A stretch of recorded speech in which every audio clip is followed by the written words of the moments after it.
ជំរាបសួរបងប្អូនអរគ្នាថ្ងៃនេះជួបនេះខ្ញុំម្ដងទៀតហើយថ្ងៃនេះខ្ញុំមកបង្ហាញពីរបៀបញោមស្ដៅបែបគ្រួសារនេះខ្ញុំតែម្ដង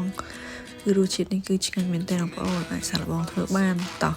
អញ្ចឹងកុំឲ្យខាតពេលវេលាយូរយើងទៅមើលគ្រឿងផ្សំនិងរបៀបធ្វើទាំងអស់គ្នាអញ្ចឹងបងប្អូនកុំភ្លេចជួយ Subscribe ឆានែល YouTube របស់ខ្ញុំម្នាក់មួយផងសម្រាប់គ្រឿងផ្សំផ្នែកសាច់ខ្ញុំមានសាច់ជ្រូក3ជាន់បង្គាក្រៀមកំពឹសហើយនឹងត្រីឆ្អើរសម្រាប់បន្លែគឺយើងមានស្ដៅត្រសក់ស្រូវប៉េងប៉ោះការ៉ុតនិងត្រយូងចេកជីនាងវងក្រូចឆ្មានិងម្ទេសសម្រាប់គ្រឿងផ្សំរសជាតិយើងមានសណ្តែកដីអំបិលប្រហុកស្ករប៊ីចេងទឹកអំពិលទុំសម្រាប់គ្រឿងផ្សំយើងគឺមានតែប៉ុណ្្នឹងបងប្អូនបន្ទាប់ពីយើងរៀបចំបន្លែឲ្យអស់យើងចាប់តាមទី1គឺស្រោបបង្គាសិនបងប្អូនសម្រាប់បង្គាហ្នឹងគឺខ្ញុំដាក់រ៉ូឌីបន្តិចដើម្បីយករសជាតិអញ្ចឹងណាអញ្ចឹងទឹកដែលយើងបានស្រោបបង្គាគឺយើងស្រង់បង្គាចេញមកបន្ទាប់មកយើងដាក់ជាមួយនឹងសាច់ជ្រូក3ជាន់សាច់ជ្រូកនេះខ្ញុំស្ងោរស្រាប់ពេលវាសអញ្ចឹងខ្ញុំយកមកគ្រាន់តែកដៅវាអញ្ចឹងណាបងប្អូនអញ្ចឹងសម្រាប់ទឹកដែលយើងបានស្រោបបង្គាមុនហ្នឹងគឺយើងដាក់ជាមួយនឹងអំពិលទុំចូលបន្ទាប់មកជាមួយនឹងប្រហុកហើយយើងជ្រុំវាយកជាតិអញ្ចឹងហើយយើងក៏ស្រង់ជាមួយនឹងគ្រាប់វាចោលបងប្អូនជ្រុំឲ្យស្អាតទៅបន្ទាប់ពីយើងជ្រុំប្រហុកនិងអំពិលរួចរាល់យើងចាប់ផ្ដើមហាន់ជាមួយនឹងបន្លែសម្រាប់បន្លែគឺខ្ញុំហាន់ត្រសក់ជារូបរាងបែបនេះបងប្អូនព្រោះដោយសារយើងធ្វើបែបនេះត្រសក់យើងគឺវាអត់សូវចេញទឹកខ្លាំងពេលដែលយើងយកវាទៅញាប់ណាការ៉ុតក៏ខ្ញុំធ្វើបែបនេះដូចគ្នាខ្ញុំអត់យកទៅសាប់ទេសម្រាប់ញោមស្ដៅគឺអាចខ្វះជាមួយនឹងប៉េងប៉ោះបានទេបងប្អូននិយាយទៅឲ្យទៅដល់ខែស្ដៅគឺមានប៉េងប៉ោះខ្មែរយើងតែម្ដងសម្រាប់បន្លែត្រយូងចេកនេះបងប្អូនចង់ដាក់ក៏បានមិនដាក់ក៏បានដែរព្រោះនេះដោយសារខ្ញុំសល់ខ្ញុំជឿថាយកមកដាក់អញ្ចឹងណាស្ដាយអញ្ចឹងបងប្អូនហើយនិយាយពីសាច់ជ្រូក3ជាន់នេះគឺទិញបានល្អមែនតើនិយាយទៅសាច់ជ្រូក3ជាន់មានខ្លាញ់មានសាច់អូនិយាយពីថាឆ្ងាញ់គាត់តែឃើញពេលដែលញោមអញ្ចឹងនឹកឃើញចង់ធ្វើម្ដងទៀតតែម្ដង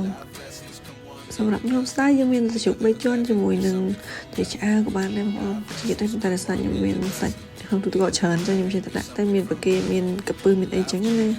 សម្រាប់ត្រីឆ្អើរមុននឹងយើងយកមកបុកយើងយកទៅកដៅសិនបងប្អូនដើម្បីវាស្រួយដល់វគ្គសំខាន់ណាបងប្អូននេះគឺវគ្គផ្សំគ្រឿងអញ្ចឹងដំបូងខ្ញុំដាក់ជាមួយនឹងស្ករក្រហមបន្ទាប់មកត្រីឆ្អើរដែលយើងបុករួចហ្នឹង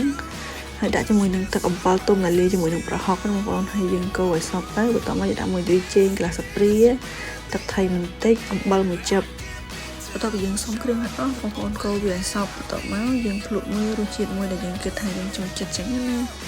ចឹងសម្រាប់ខ្ញុំគឺខ្ញុំចូលចិត្តរសជាតិជូរអែមមុតតិចចឹងមកវាឆ្ងាញ់សម្រាប់ញោមពេលដែលយើងយកទៅចាក់ជាមួយនឹងបន្លែទៅវាចូលជាតិល្មមចឹងណាបងប្អូនបន្ទាប់ពីយើងភ្លក់រសជាតិត្រូវអស់ហើយបងប្អូនអាចដុំជាមួយនឹងខ្ទឹមសច្រាំដាក់ចូលទៅជាមួយនឹងម្ទេសបន្ទាប់មកយើងបុកជាមួយនឹងសណ្តែកដីសម្រាប់ញោមស្ដៅតែខ្ញុំគឺអត់ចោលមួយសណ្តែកដីទេបន្លែយើងរៀងកញ្ចៃកញ្ចប់ច្រើនបងប្អូនអញ្ចឹងខ្ញុំញ៉ាំតែពីនេះដីអញ្ចឹងខ្ញុំចាប់ម្លេចជា2ពេលអញ្ចឹងបងប្អូនសម្រាប់ទុកញ៉ាំស្អែកទៀតព្រោះដោយសារខ្ញុំអត់ច្រឡុកវាចូលគ្នាទេដល់ពេលយើងទុកយូរវាឆ្អាំទឹកអញ្ចឹងណាពេលយើងធ្វើបែបនេះទឹកជ្រលក់យើងគឺអាចទុកក្នុងទូទឹកកកបានអញ្ចឹងដល់ពេលយើងចង់ញ៉ាំយើងគ្រាន់យកវាមកច្រឡុកជាងទៅគឺញ៉ាំបានហើយតោះពីយើងលាយបន្លែជាមួយនឹងទឹកជ្រលក់យើងរួចរាល់អស់យើងចាប់តាមរោយជាមួយនឹងសណ្តែកដីគឺខ្ញុំដាក់ចុងក្រោយគេដើម្បីកុំឲ្យពេលដែលយើងដាក់វាជាមួយនឹងពេលយើងញោមខ្លាំងពេកទៅវាធ្វើឲ្យសណ្តែកដីយើងវារីកវាអត់ទៅឆ្ងាញ់អញ្ចឹងបងប្អូន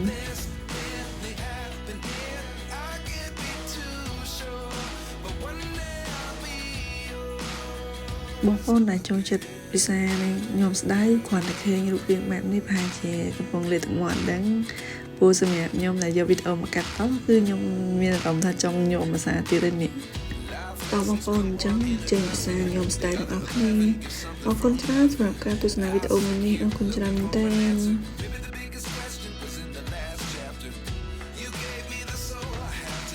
Without you, I never could have moved away. But now I see what you teach.